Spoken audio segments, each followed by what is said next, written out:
Good morning there, seventh graders, or I guess whenever you're watching this, whatever time it is. I hope that your weekend went really well. Mine was pretty nice, those nice extra couple days off. Hopefully you guys were able to get outside. It was, pretty nice out. So hope things went well for you. We're going to be shifting gears just a little bit this week. Here we're going to be working for the next couple of weeks on things like shapes and angles and things like that. So these are just some notes to kind of give you a little bit of specificity, big word there, or kind of be very clear about how we want to do things with angles. So today is just kind of introduce yourself. You may already know some of this stuff, and that's fantastic. But then some of these things, maybe you did know at one time, like, oh man, I forgot that. So we're just going to go over a couple of things with angles right now. Yeah, so just a few little things with angles. Angles, right? There, when we're naming an angle or we're saying, hey, I want to refer to that in a picture, we need to have a few things happen.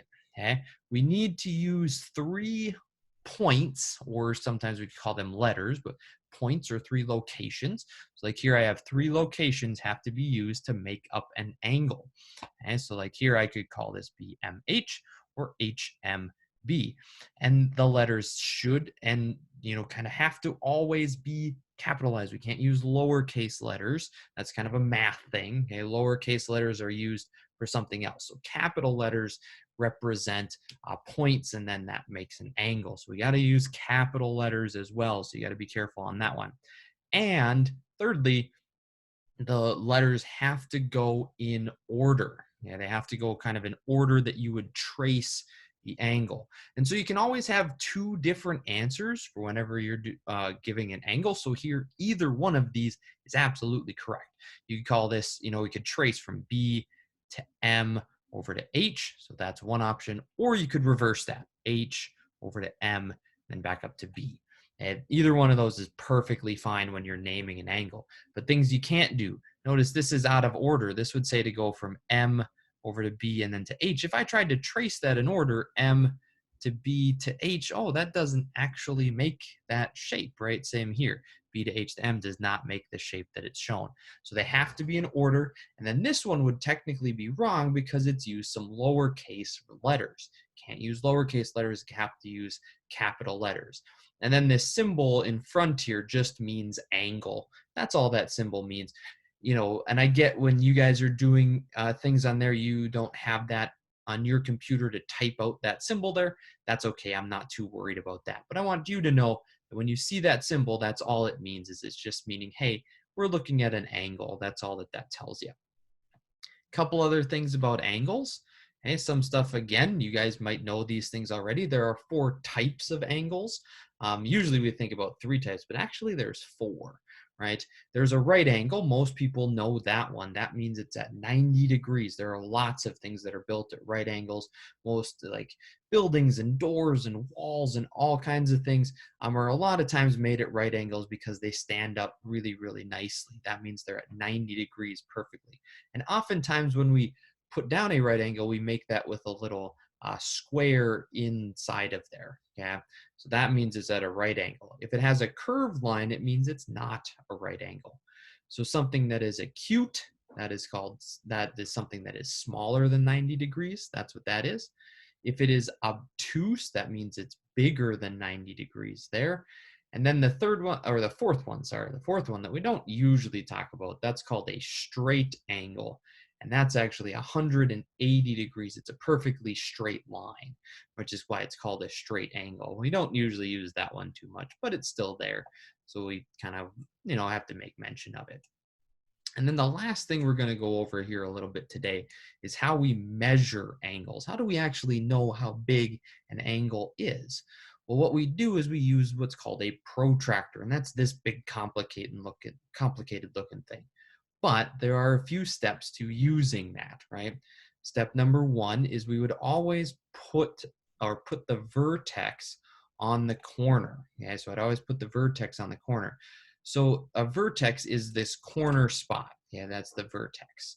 Or some people call that the corner or the point. We always want to match this point up with the vertex. So some people, they look at this protractor and they just put this bottom side down here and they just kind of go like this. Okay, like that. But no, no, no, we want to match this spot up with that corner. So here I would make sure that this thing moves over here. I'm going to use my arrow keys because sometimes my mouse gets in the way. So I would line that up. And so that's step one.